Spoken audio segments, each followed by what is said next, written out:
When it comes to putting line on your reel, there's lots and lots of different diameters and different breaking strains of line on the market. So how do you go about choosing which diameter of line and which breaking strain of line you're going to use?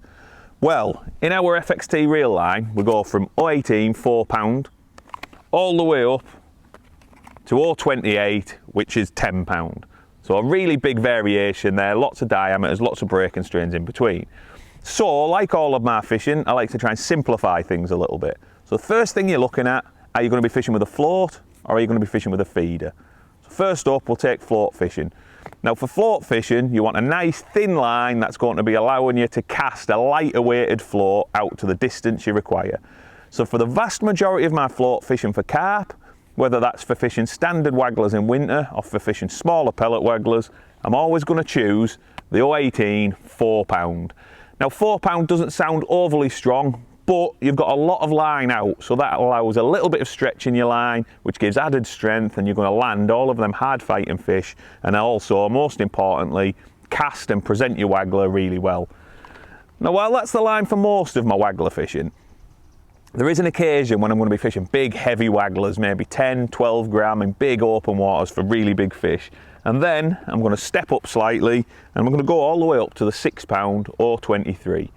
Obviously, like I've just said, I've got much heavier floats, it's a big open water, and I can just cast them floats a little bit easier with the 023. I don't want to go much heavier than that because then I'm going to be impeding my casting, impeding my presentation, and I'm not going to be able to fish as well. So for all of my carp waggler fishing, that's my 2 diameters of line. Now, if you're a little bit heavy-handed maybe, and you pull fish a bit harder, your playing technique's a bit different, you might step them up one. You might go to 020 instead of 018, for example. That's all well and good, but don't get sucked into the trap of having too many different diameter lines on your reels. Find the one that suits the job you're going to do, and then stick with that so you're not going to be constantly wondering about what line to use on your reel. And moving on from there, the next thing is obviously feeder/bomb fishing.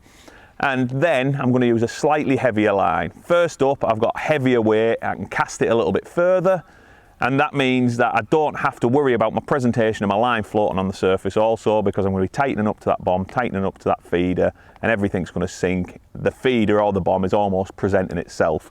So my all-round line that I'm going to start off on, I'm going to use for most of my fishing, again, that is the £6 or 23. So what that allows me to do is cast those slightly lighter bombs. Maybe I'm going to go for a 15 gram bomb, for example, or smaller method feeder. I can cast them a nice distance without the line again hindering me a little bit. But 023 £6, very, very strong. It's going to cope with hard fighting fish. It's going to cope with casting reasonably heavy weights nice and regularly. Now, while that's going to cover most of my feeder fishing, again, I want something a little bit stepped up. I might be fishing for big double figure carp, for example, or I might be fishing close to snags. And for that type of fishing, I step right up to the 026 £8. Again, really strong, really robust, and that is never ever going to let me down. Now again, like I've just said, if your playing technique's a little bit different to mine, maybe you give your gear a little bit more abuse, pull a little bit harder, you might step up to £10 or 28, for example. But again, just stick to them 2 diameters, one for your general fishing and one for everything needing to be beefed up. Now, one last thing I want to talk about is long distance feeder fishing. And this is where things change a little bit. If you're casting a long way, you need a lighter diameter, lighter poundage, thinner diameter line, which has just taken away all the drag and all the resistance of the line going through your rings. Now for that, I'm going to use as my main line, again, the 018 £4. But I'm going to cast a long way with a heavy weight and put a lot of force on the cast. Now there's a chance that that is going to break when I do that. So what I need to do then is add what we call a shock leader. And for that, I'm going to go right up to the heaviest line we do, and that's the 028 £10. So I'm going to spool my reel up with the 018 £4, and then I'm going to add a length of line, probably about 2 or 3 rod lengths onto the end of that, of this stronger 028 £10 line.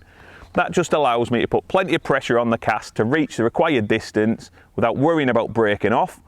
Once that heavier line has gone through the rings and exited the rod, then I've got the lighter 018 main line that's just going to help that feeder carry on and go a little bit further. So nothing too complicated, I'm sticking to just a few diameters that suit the way I'm going to fish, and that'll cover me for all of my fishing.